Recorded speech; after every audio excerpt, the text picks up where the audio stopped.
Yep. It's time to take some ozone action. We're also going to be talking about Tropical Storm Kirk. It is a boy. But David first asking, what do you call the ghost of a chicken?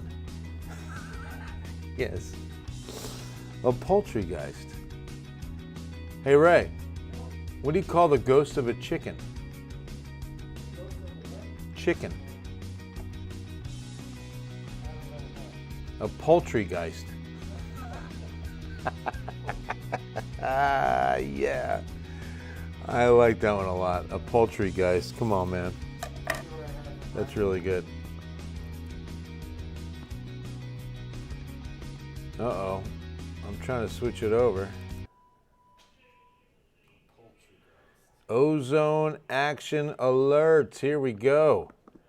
All right, I'm switching over. It's not switching. So I can go on cam and say good evening, but now this box won't come up so I can show the graphic at the same time. It is Monday night. Blessings to you and yours. I'm back. It's great to be in the saddle again. Ken's 5 Digital Center. Couple of little technical glitches, but we're not going to let that stop us.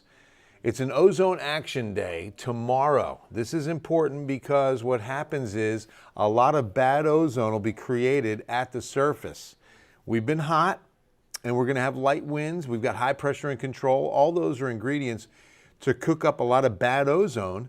So what you want to do tomorrow is spare the air and reduce emissions. Do what you can tomorrow, Tuesday, October 1st, the first day of our 10th month, and reduce the amount of ozone that's going to cook up in daytime heat.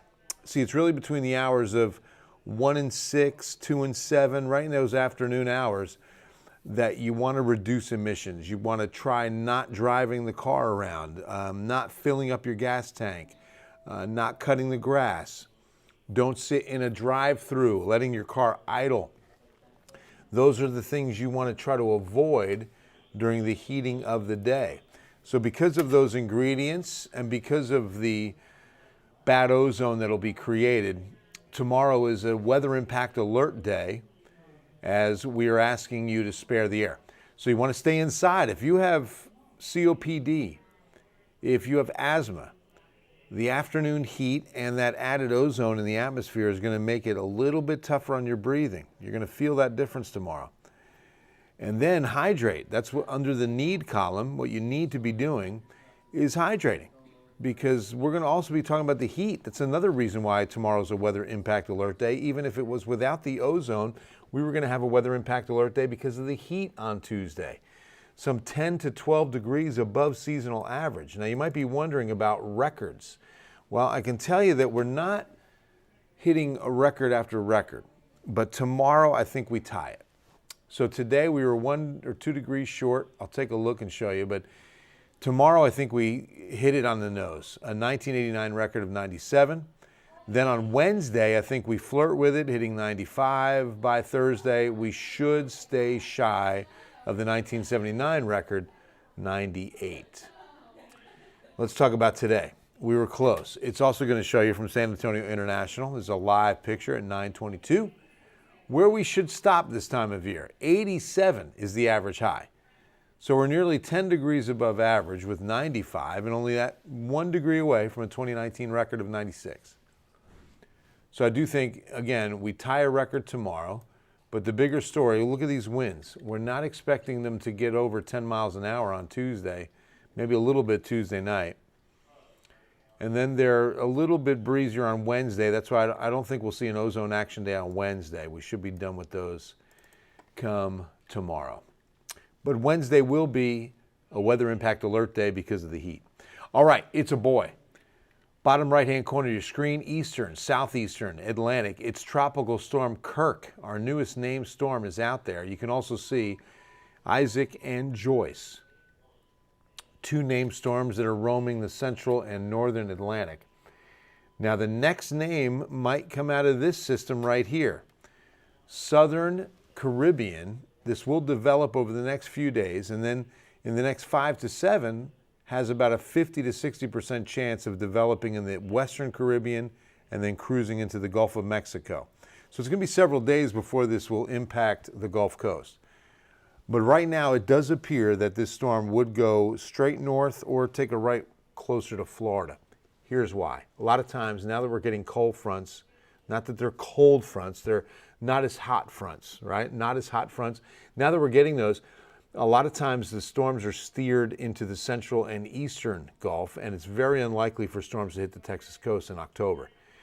In fact, in recorded history, a tropical system has made a Texas landfall 6 times in October. That's it. We've had 6 storms in recorded history make an October landfall on Texas. So it's highly unlikely because of the conditions that are in place, and that typically is the case this time of year. Because we're far from done. I mean, the tropics are now beginning to get active and really start heating up. And we've got 3 named storms out there, and it looks like, let's see what the next name is. We're going to have Leslie pretty soon.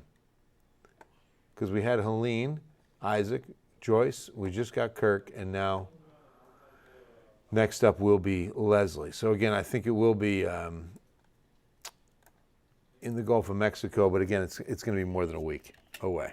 All right, to downtown, the Tower of the Americas, and your 14-day forecast. Excuse me. 97 tomorrow and an ozone action day.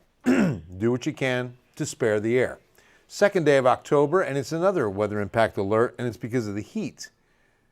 Again, 95 is nearly 10 degrees above average.